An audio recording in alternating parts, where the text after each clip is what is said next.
السلام علیکم ورحمۃ اللہ وبرکاتہ۔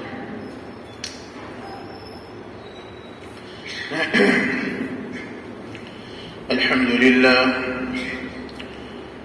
للہ نحمده ونستعینه ونستغفره ونؤمن به ونتوکل علیہ ونعوذ باللہ من شرور انفسنا ومن سیئات اعمالنا من يهده الله فلا مضل له ومن يضلله فلا هادي له ونشهد أن لا إله إلا الله وحده لا شريك له ونشهد أن سيدنا وسندنا ومولانا محمدا عبده ورسوله أعوذ بالله السميع العليم من الشيطان الرجيم بسم الله الرحمن الرحيم وإذ قال لقمان لابنه وهو يعظه يا بني لا تشرك بالله إن الشرك لظلم عظيم وقال النبي صلى الله تعالى عليه وسلم لا يؤمن أحدكم حتى أكون أحب إليه من والده وولده والناس أجمعين أو كما قال عليه الصلاة والسلام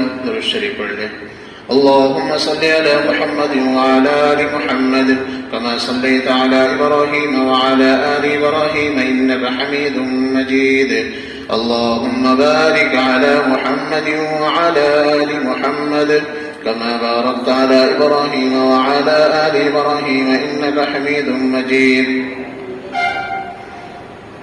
میرے محترم بزرگوں اور دوستو، قرآن کریم کا 21واں پارہ سورۃ لقمان کی آیت کریمہ آپ حضرات کے سامنے میں پڑھی ہے، جس کے اندر حضرت لقمان علیہ السلام کی بعض وہ کلام جو اللہ کو بڑے پسند آئے، جب انہوں نے خود بھی ان پر عمل کیا اور اپنی اولاد کو بھی نصیحت فرمائی تو اللہ کو اتنا پیارا لگا اور اتنا اچھا لگا وہ کلام، آپ کی وہ نصیحت اپنے بچوں کو کرنا اور توحید کو مکمل طور پر کھول کھول کر کے اپنے بچوں کو بتانا، اتنا اللہ کو پیارا لگا کہ اللہ نے قرآن میں ذکر کر دیا۔ قرآن کریم کے اندر ایک پوری سورۃ لقمان کے نام سے ہے۔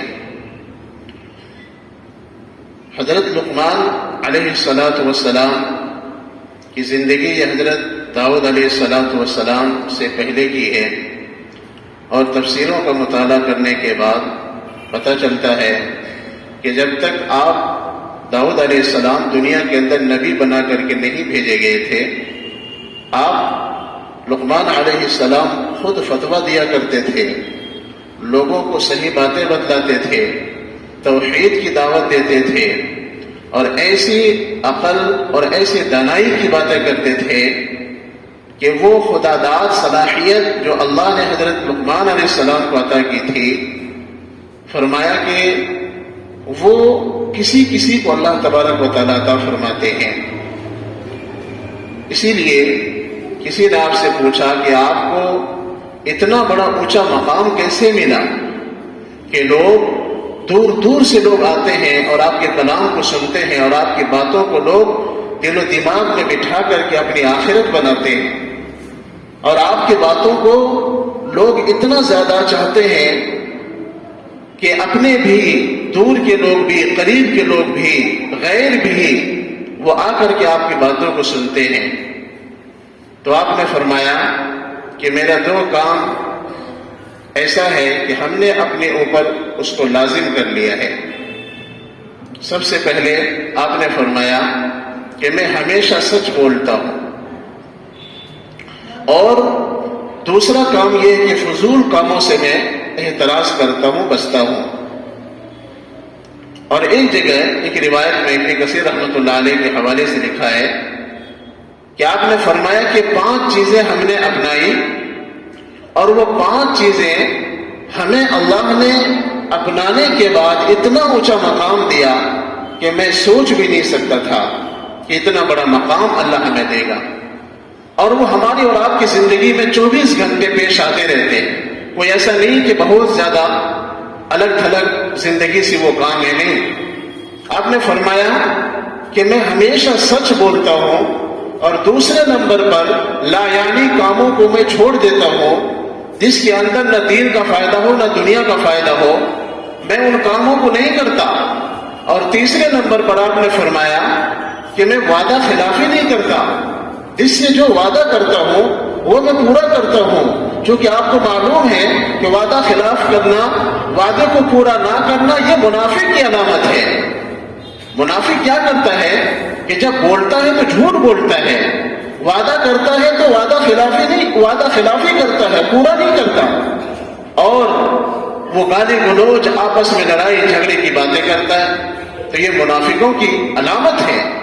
آپ نے فرمایا کہ میں جھوٹ بولتا ہوں، وعدے کو پورا کرتا ہوں اور ہمیشہ سچ بولتا ہوں، اور فرمایا میں نے اپنی نگاہ کو پست کر لیا ہے۔ اللہ اکبر کبیرہ۔ قل للمؤمنین یغضوا من ابصارہم، اللہ نے قرآن کو حکم دیا، اے میرے حبیب آپ مومنوں سے کہہ دیجئے کہ وہ اپنی نگاہوں کو پست کر لیں، نیچی کر لیں اپنی نگاہوں کو۔ جب انسان کے نگاہوں میں حیا آتی ہے تو ایمان بڑا مضبوط ہو جاتا ہے، اور سارا کھیل نگاہ کا ہی ہے۔ انسان اگر اپنی نگاہ کو بے حیا کر لیتا ہے تو انسان بڑے بڑے گناہوں کو کر لیتا ہے اور اس کو چھوٹا سمجھتا ہے، اور جب ایک انسان اپنی آنکھوں کو پست کر لیتا ہے، قرآن کریم کی باتوں پر عمل کر لیتا ہے اور اللہ کے نبی صلی اللہ علیہ وسلم کی سنت کو زندہ کرتا ہے، تو اندر جو انسان کے موجود ہیں پارٹس، وہ سب کے سب شریعت کے مطابق چلتے ہیں، چونکہ ادھر ادھر کی باتیں ان کے ذہن میں آتی نہیں ہیں، وہ ہمیشہ امانت داری کے ساتھ زندگی گزارتے ہیں۔ فرمایا کہ نگاہ کو پست کرنے کا سب سے بڑا اعجاز اللہ تبارک و تعالیٰ یہ دیتے ہیں کہ دنیا کے اندر ایسے شخص کو متقی، پرہیزگار، خشیت الہی دل کے اندر اللہ تعالیٰ پیدا فرما دیتے ہیں۔ اور آج انسان ان نگاہوں سے کون سا ایسا گناہ ہے جو چھوڑ رکھا ہے؟ سارے گناہ انسان کرتا ہے، جس کی وجہ سے نہ نماز میں مزہ آتا ہے اور نہ ہی دیگر عبادات میں انسان کو مزہ آتا ہے، اور کہتے ہیں کہ میرا دل نماز میں نہیں لگتا ہے، میرا دل ذکر میں نہیں لگتا ہے، میرا دل قرآن پڑھنے میں نہیں لگتا ہے، میرا دل صحیح کام سوچنے پر مجبور ہے، میرا دل و دماغ ہر وقت دنیا کے فکر میں لگا ہوا ہے۔ میرے محترم بزرگوں اور دوستو، جب ایک انسان ایک اللہ کے حکم کو ٹھکراتا ہے تو بہت سارے نیکیاں کرنے سے وہ رک جاتا ہے۔ تو آپ نے فرمایا میں نگاہ کی حفاظت کرتا ہوں، میں نگاہ کو غلط جگہوں پر استعمال نہیں کرتا سوائے حلال کے۔ تو اللہ تعالیٰ نے مجھے یہ اعزاز دیا ہے۔ اور 5ویں نمبر پر فرمایا کہ میں اپنی شرمگاہوں کی حفاظت کرتا ہوں۔ اس کی تفصیل میں ایک مرتبہ حضرت مولانا صاحب دامت برکاتہم العالیہ اس آیت کے ذیل میں، ان آیت کو سمجھانے میں آپ نے اپنی کتاب کے اندر یہ بات لکھی ہے کہ ایک شخص حلال طریقہ موجود ہے اور وہ اپنی شرمگاہوں کو حرام جگہوں پر استعمال کرتا ہے، اللہ رب العزت نے اس دنیا کے اندر ایسی لاعلاج مرض پیدا کر دیا ہے کہ وہ دنیا میں جیتے جی انسان مردہ ہے۔ سمجھ رہے؟ تو آپ نے فرمایا کہ میں شرمگاہوں کی حفاظت کرتا ہوں۔ وَيَحْفَظُ فُرُوجَهُمْ، یہ مومنین کی صفات ہے، یہ مومن کی صفات ہے۔ یہ 5 اعمال کر کے آپ اتنے بڑے اونچے مقام کو پہنچے۔ جب ایسے شخص اپنے بیٹوں کو وصیت کرتے ہیں تو آپ اندازہ لگائیں کہ کیسی وصیت کر رہے ہیں وہ۔ یا بنی لا تشرک باللہ، میرے بیٹے، او میرے پیارے بیٹے، اپنے بیٹے کو دوسروں کو نہیں کہہ رہے۔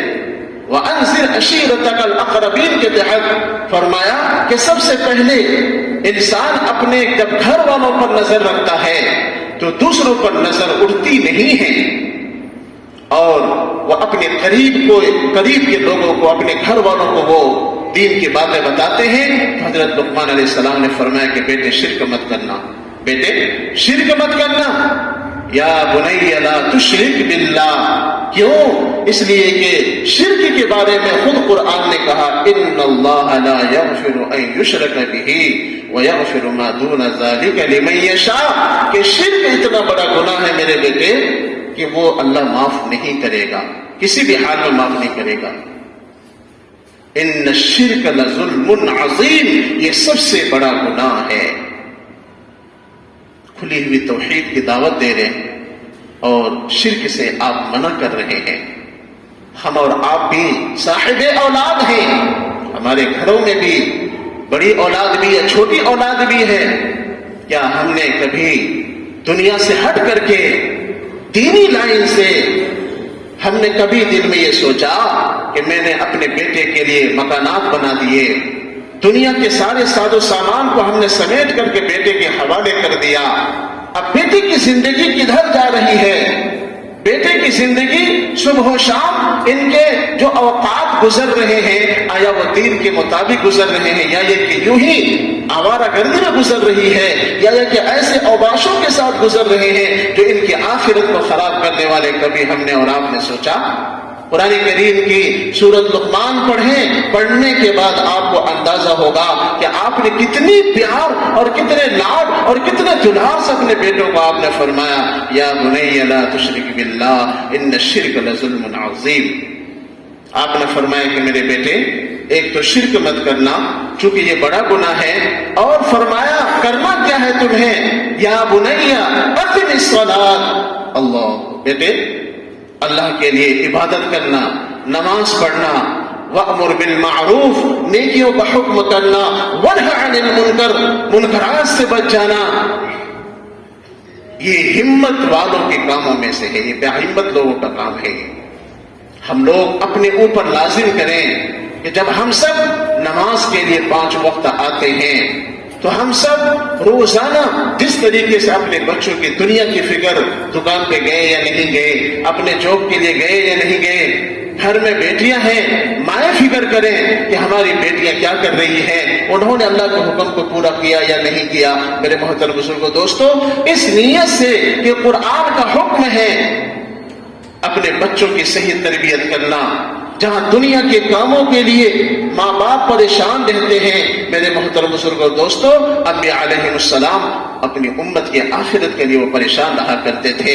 قوم عاد، قوم ہود، قوم سمود، ان کا واقعہ آپ پڑھ لیں، تفصیل سے پڑھیں، خدا کی قسم وہ لوگ اپنے ہاتھوں سے پہاڑوں کو تراش کر کے وہ بڑے بڑے مکانات بنا لیا کرتے تھے، لیکن جب اللہ کی نافرمانی غالب ہوئی تو اللہ تعالیٰ نے 7 دن یعنی 7 لیال و 8 ایام 7 راتیں اور 8 دن ہوائیں چلی، سرخ آندھی چلی، اور ایسی آندھی چلی جس کے اندر آواز تھی سرسرن عاتیہ، اور اس ہواؤں نے بڑے بڑے طاقتور قوموں کو ہلاک کر دیا نافرمانی کی بنیاد پر۔ ان لوگوں نے بھی بلڈنگیں بنائی، ان لوگوں نے بھی بڑے بڑے محل بنائے تھے، لیکن وہ اس کے کچھ بھی کام نہیں آیا۔ شداد نے بنائے، فرعون نے بنائے، حامان نے سب کچھ کیا نافرمانوں نے، لیکن توحید نہیں تھی، اللہ نے ان کو نہیں بخشا۔ اگر وہ طریقہ، وہ زندگی اور وہی چیزیں اگر ہمارے اور آپ کے اندر اور اس وقت کے اندر جو حالات چل رہے ہیں، اگر سب کچھ ہے اور ایمان اور توحید نہیں ہے، اور ہمارے زندگی کے تمام اوقات نافرمانیوں میں گزریں گے، تو اللہ کے لیے کوئی مشکل نہیں ہے کہ وہ ان امت پر بھی عذاب نہ بھیجے، وہ تو بھیج کے رہیں گے، چاہے ٹکڑوں میں بھیجے۔ یہ تو آپ صلی اللہ علیہ وسلم کی دعا ہے کہ میری امت کو بیک وقت ہلاک مت کرنا۔ تو آج پچھلے لوگوں کے بھی وہ سارے گناہ موجود ہیں جن کی وجہ سے ان پر عذاب آیا تھا۔ میرے محترم بزرگوں دوستو، خود بھی نیک بنیں، اپنے بچوں کو بھی نیکیوں کی تلقین کریں، اپنے گھر والوں کو بھی نیکیوں کا حکم کریں۔ اگر ہم سب اس کو اپنی زندگی میں لازم پکڑ لیں گے، انشاءاللہ جس طرح یہاں خوشی کے ساتھ اپنے پریوار، اپنے برادر اور اپنے گھر والوں کے ساتھ میں انسان بالکل خوشی خوشی زندگی گزارتا ہے، ساری چیزیں سامنے میں ہیں، اللہ رب العزت اس ایمان اور توحید پر چلنے کی وجہ سے اللہ تبارک و تعالی قیامت میں بھی ہم سب کو ایک ساتھ جنت میں داخل نصیب فرمائیں گے۔ یہ اپنے اوپر لازم کر لیں گے انشاءاللہ۔ ہم روزانہ اپنے بچوں پر یہ نصیحت ضرور کریں گے انشاءاللہ۔ اس سے ہمیں یہی پتہ چلتا ہے کہ نصیحت کرنا پڑے گا جب انسانوں کی زندگی میں تبدیلی آئے گی۔ اور اگر ہم خاموش رہے، بیٹا نماز پڑھے یا نہ پڑھے، گھر میں بیوی نماز پڑھے یا نہ پڑھے، بیٹیاں نماز پڑھے یا نہ پڑھے، محلے والے نماز پڑھے یا نہ پڑھے، کوئی فکر نہیں ہے، کوئی فکر نہیں ہے، تو یہ لفظ یعظ کا نہیں آتا قرآن میں۔ نصیحت کرنا پڑے گا۔